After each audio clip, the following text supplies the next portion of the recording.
Keep it together! The second largest of the clustered six reveals herself as the leader so easily. What are you, gods or children? There's no such thing as ghost! Ah, ignorance, the predator's ally. The hunter lets itself be heard now. An ash scent follows, and one more emergency light, which they might have found and fixed, powders their shoulders with its rain of glass dust. One of them fires at the source of the sound, the shot's quick flash illuminating the maze of steel and boxes for a lightning second, and revealing, moving among them, nothing. The poor fool doesn't even remember to fire twice. Ghost is real! It is! My boss saw it when he took out Kino and the others. What is that trembling ray of white-blue brightness?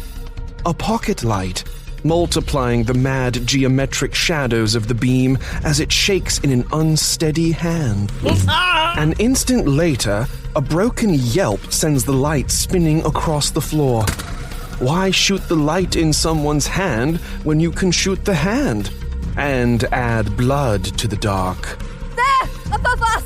The predator's weapon makes no bang, but a hum lingers in the beams. And one of the prey fires some hopeful shots into the shadows. Another silenced shot shatters the offending gun and the hand which held it. We're dead. Ghost never leaves targets alive. Shut up! Be quiet and listen. The light they dropped is still on, cutting the darkness with its little blade of visibility as it lies on its side among some sacks 10 meters from the clustered prey. Now, the predator drops something into the beam's path, gleaming wet and pale, with scraps of flesh and sinew clinging to its length. A bone. It's Ghost. It's real. Of course they're real. Stop shooting at them. Lower your weapons. The predator's hackles rise as something different rears its head among the herd. This speaker is the smallest of the prey, sheltered in the center like a precious insect queen. The protectee. Listen, Ghost. I don't know who sent you after me, but whatever they're paying you, I'll give you more. The moon? Tempting.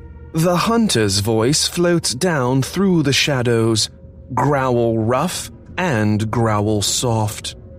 The protectee does not dare step out of the ring of guards, but at least stands straight, not cowering.